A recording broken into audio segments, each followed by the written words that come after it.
Alright everybody, Martin here, back with another vintage Doomsday match. So this is a game, or sorry, a match I played yesterday, and obviously at the time didn't know what I was up against, all that jazz. So I win the die roll on the play, which is where you want to be with this deck, and I get this hand, which is, yeah, it's a pretty awesome hand. We got a lot of stuff to protect ourselves with, and we can time walk, hopefully get somewhere like on turn 1 and maybe get to a second land drop, open up Gush, see where that takes us. I guess it's not that explosive, right? We're kind of like, if the Gush or the time walk were like another more potent business spell, like a recall or a demonic tutor or something, we'd be off to the races. But we keep 7, they keep 7, and we just go for the time walk, I think. Yeah. I'm not sure, well, this feels like a default play at this point in time in Vintage. I'm not sure, like, if anyone, like, I'd like to hear arguments to why it would be correct to hold on to time walk in this spot. Because as we see, it doesn't really end up doing a lot for us. Take another turn, but we don't have a second land drop. Like, I guess that would be an argument. Not having a certainty of it making a second land drop is kind of annoying. Like, Dogwill is obviously a great card, but yeah. So they have Lotus, and we could have forced that, but I'm pretty sure, like, I've heard this debated before, and there are, like, cases where it's correct to force the Lotus, but yeah. I mean, there clearly are cases where it is. But they just pass. We draw Flusterstorm, so like a heap of protection, but not really going anywhere. I'm not really sure what they're playing. The EOT Vamp Tutor. And I think this is a pretty easy misstep target, as we didn't have like a second misstep on the Flusterstorm and the Force, so yeah. So they just let it resolve, and they just start playing a lot of stuff. They have Ruby, Dak Fading, and at this point, shit, I'm not sure if we can survive having Dak Fading against this, because he'll steal our Mox Diamond. Just in case you know Dak, old Dacky Dak. So Dak gets to loot a bunch, and then but Dak can also gain control of artifacts. The turn he comes in, I don't want to lose this Sapphire because it's like basically the same as getting Stone Rain. So I decide to force here, and I pitch the Misstep, which I'm not sure, maybe I'm supposed to pitch the Gush, because I'm not casting Gush right now. I need a second limit, but Gush with Yogwill is like tempting to keep. They force back, leaving them with one card in hand, and we decide to just go ahead and Flusterstorm that force. We really don't want Dak to hit the ground. We get to within one. We draw Dig Through Time, but we're one card short in the graveyard, or like, you know, one land alternatively. They just have to pass a turn, draw Force. So I mean, that's not the worst, right? We can force their next big move, and they Tinker. So pretty sure I have to force this, because Tinker is likely getting like Blightsteel Colossus. So we get to force, and like, if they force back, at least our force will be in the yard, and then we can dig through time in response. Hopefully find like another counter spell. Which I guess is a little bit less likely with 2 already gone, because it would have to be forced. But they don't have an answer for it, and we can choose to dig here at end of turn. I think we want to do that. There's nothing in the yard that we really hate losing with Yogwill looming. Like if one of these cards was Ancestral Recall or Black Lotus, I'd be a little bit more like keen on saving the Dig Through Time. But yeah, pretty no-brainer. So a bunch of sweet cards here. I think we want the Ancestral Recall. Honestly, we probably want like a land, but we'll draw mana with the recall, I guess. So we could go for like Doomsday, or I'm not actually really sure. So we go with the recall and the Vamp Tutor. I guess that kind of makes sense. We can Vamp Tutor in our upkeep for Lotus, and then we can recall. And we have Lotus, so we play and cast Yogg will replay it if we want to. Yeah, so that's what we do. Let's recall. We draw 3 lands, which is just ugh. So the thing about this deck and Yawgmoth's Will is like doing little value Yawg Wills while it can make perfect sense, it's also like that kind of limits your Doomsday later on. Especially because like Black Lotus and Recall are 2 cards you like I would say always want in your Doomsday pile, barring some completely wacky circumstances. So if you and for those uninitiated, like with the Resolve Yogwell, any card subsequently cast and put in your graveyard in that turn is exiled as a replacement effect, so it never goes to the graveyard. So while we could go Lotus Jogwell and then recall, I'm a little bit sort of worried about where that leaves us. So I played the Lotus, and then I kind of changed my mind. I was playing it to cast Yogg. Okay, I guess I was. I guess I just decided to go for it. I actually thought it was the other way around. So this feels a little bit risky, right? So we're recalling and drawing 2 more lands in the brainstorm. So I think here we really have to decide, is it worth it for us to go Lotus, then either blue to brainstorm or black to Vamp Tutor, lose Lotus for like subsequent Doomsday piles. So I just decided to play the Lotus instead and pass the turn. So this way, like, we open the Lotus up to Dak Faden, obviously. But other than that, it's kind of like, it's better to have it in play and then you use it to cast Doomsday and yeah.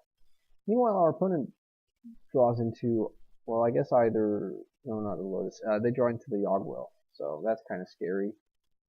Their graveyard is like Tinker, Vamp Tutor, Dak Faden, Moxley, a lot of stuff they can replay. I sacked the Lotus in response because I feel like this is a must counter thing. So here we draw like it's a pretty sweet brainstorm, except we don't have a shuffle effect. And we can't get any further, even with Gush, because we have to put back 2 cards, so we would just be gushing into them. This is these 3 cards kind of mean we win next turn if they can't interact with us, but seems pretty unlikely that they will be able to with all the stuff they are going to have going on. Although, having said that, we have to assume that their hand is pretty useless, given that they just let our Yogg-Will resolve, and they obviously just drew their Yogg-Will. So let's see. They replay a land, and the Ruby, and the Lotus. They replay Dak. And they steal our Sapphire, which is actually, I'm super pleased with. I would much rather have them do that than loot into relevant stuff. And this way they can Vamp Tutor for something. I guess they have mana in the pool, so they both get to Vamp for something and Tinker, obviously, in the other way around. So if they get Blightsteel, which is not which is useless because we have to kill once we untap. Note that they still have just the 2 cards they had before casting Yawgmoth's Will. So, and given that they weren't able to counter Yogg-Will, I feel actually pretty good about this. And their Vamp Tutor can't do anything like, that just puts the card on top of their library. So, yeah. So we draw one of the stupid lands we put back. And we get to Dark Ritual into Doomsday. We don't have the Ancestral Recall anymore though, so that's a little bit of a problem. So let's see, we make a Doomsday pile that consists of a detection frame, the brainstorm, the fast bond, a gush. Yeah, so this pile obviously doesn't work because it's missing a win condition. So I think what we do here is we cut the probe or we cut one of the blue cards.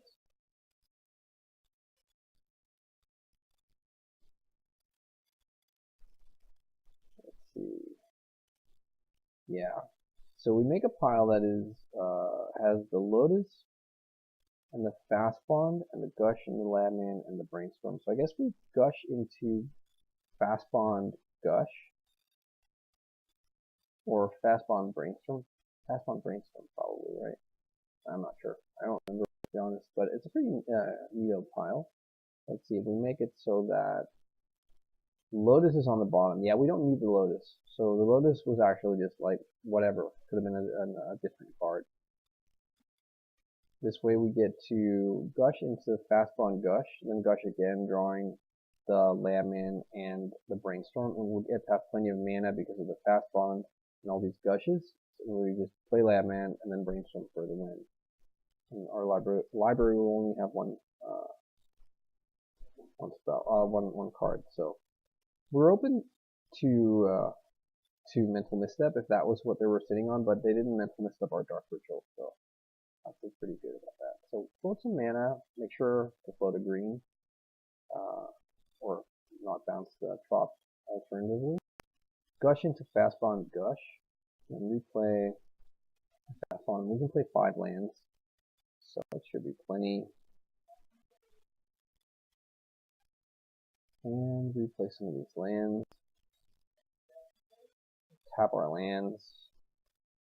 And gush again, drawing Brainstorm and Maniac. I'll play the Maniac and Brainstorm for the win. Yay! So that was really cool. That was like both of us kind of whiffing on our Yogg Wills. I do think that obviously I don't know their hand still, but these two cards that weren't able to interact with us at all seemed like they should have been looted away with Dak Phaeton rather than him taking my top Mox Diamond, so Mox Sapphire. So it didn't ramp him, and I guess it didn't know we had like a lot of lands, but yeah. So back for game number 2, I don't remember exactly, but I don't really think I even sideboard against this deck. He's playing Dak Phaeton, so he's obviously like in on artifacts, so it might be that I brought in like a single Hurkyl's Recall just to have an out to like a resolved Lifesteal. But it's not really a deck or a matchup where I feel like I'm supposed to change all that much with my deck. Let's see. So we draw. This is a pretty nifty opener, right? We have like Fast Bond and Recall and Counterspell, so this is a super awesome hand. We keep this. Let's see what they do. They have Lotus again in the opening. Grip. And they extract this. And so, like, here, I thought about, like, forcing it. If I'd had a misstep, I would misstep it. But, so the thing is, like, honestly, I didn't know this card. It's a vintage card. I kind of remember seeing the art before. It's sort of like the original Surgical Extraction, I guess. So they get to search our library for one card. So only our library. So not our hand. They can't take like our recall. And they exile that card. So obviously their goal here is to take our win condition, which is Laboratory Maniac. But we also have Tendrils, and having Fast Bond makes Tendrils seem a lot more likely to like as a win condition. Basically because we can like just boot gushes and stuff. So while it might have been correct, like while some people might think it's correct to force this because we only lose our one Laboratory Maniac. I actually just like this value hand and not 2-for-1ing myself and then having like both fastball and recall resolve. So I end up, after some deliberation, letting our opponent exile our Laboratory Maniac. And they just pass. Also, they don't get to see our hand, so pretty nice. So we draw another land, which is not awesome, but I mean, we have fastball, so it kind of is. So we see here, we try and see if fastball resolves, and it does, so that is just fantastic. So we play a land, we probably play a second land just to have Flusterstorm open for when we recall. Okay, so here they decide to act a mana drain. They're down to 2 cards in hand, and they have like open mana. So they could have something like Spell Pierce or Flusterstorm, but I guess they would have just used that. Them using a mana drain and losing their Lotus kind of makes me feel like they don't have something like another counter spell. Here you could argue that Flusterstorming is actually incorrect and started to force, because recall might draw something where like that's not gush where we want to use the mana, but it does feel better to not 2-for-1 ourselves. They brainstorm with their remaining blue. That means it's Force of Will, Mental Misstep, or Bust right now for them. And it's still a 2-for-1. But okay, so they get their they find their force, and they actually found the second force as well. So we lose our recall, and we could have played our Delta out. It would have cost us a life. It would represent us having like another counter spell. But then they have the recall, which is kind of bad. Jeez. So they do a land. Wow, this really feels like this was thrown on its head. So they treasure cruise as well. Jeez. And they play out a Ruby. They've just drawn 6 cards. Nice. We draw a land, so not great. We play out both lands here to be able to hardcast Force. Just pass the turn. They vamp. This is where, like, geez, I'm not sure if I'm supposed to force this. They vamp on upkeep, or if I'm supposed to force whatever they vamp for. Let's see. The Lotus is an exile, so they're not vamping for that. The recall's in the yard, so I guess they could be vamping for like a Planeswalker. I would let it resolve, thinking we are gonna force whatever they find. They gush, which is like, do we force this? It seems like a really suboptimal force target. We let it resolve. They have 5 cards, 4 of which are lands. They play Jason. This we have to force. Just hope they don't have like their third Force of Will. Okay, this like awesome opening hand with fastball and resolving somehow just got turned around, right? Like they forced our recall, and they had their own recall. Treasure Cruise, that is a goodie though. So we're casting that. We really want to not delve away the recalls in our graveyard though. We want to leave that there. And yeah. Well, I mean, we don't know what they have, so we either duress them now and then just pass the turn, or we Demonic Tutor for Gush, I guess. But then we risk them having like, well, I guess no, because they would have Force of Willed our Force on their Jace, and then it would have Force of Will our Treasure Cruise if that was like stuff they had, so I guess they don't have Force. We have to kind of think they don't have Force. So we grab a Gush, and we draw another Gush. Yum, yum, yum, yum, yum. Fastball and Gush is probably my favorite thing to do. It's so sexy. We draw Doomsday, and the probes draw into the first card. So we'll be losing a bunch of life though, like 3 from these 3 C's, that's 11. Drop down to 5 from the Doomsday, probe 3, draw Gush, draw Recall and Lotus, I guess, and then replay land, recall. Yeah, we're fine, I think. Yeah, we should have the win here, right? Let's see.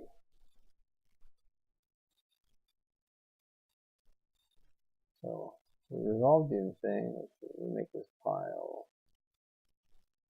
Oh yeah, we just go for the Tendrils kill. Storm is at 5. Yeah, we have to go for the Tendrils kill because they extracted our Maniac. Sorry, I forgot about that. So we make this pile. Let's see.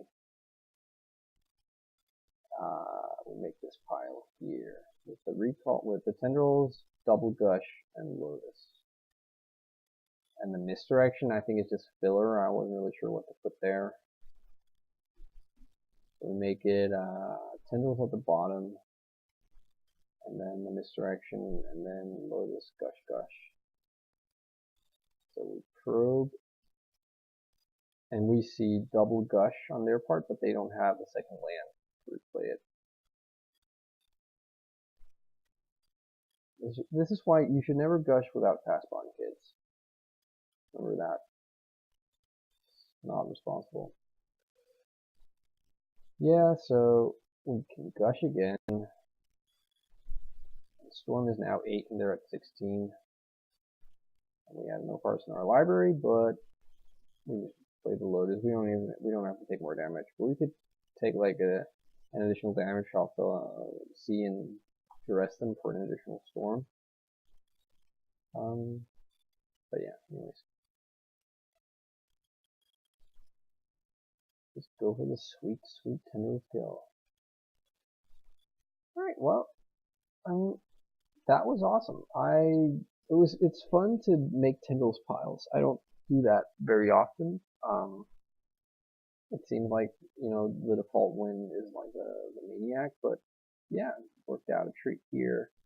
And it was fun and that's kind of why I wanted to do this video, was just to, well, just because it was a kind of a kick to just realize with extract on the stack and ways to counter it, that it was actually not like it was certainly within the realm of what is correct.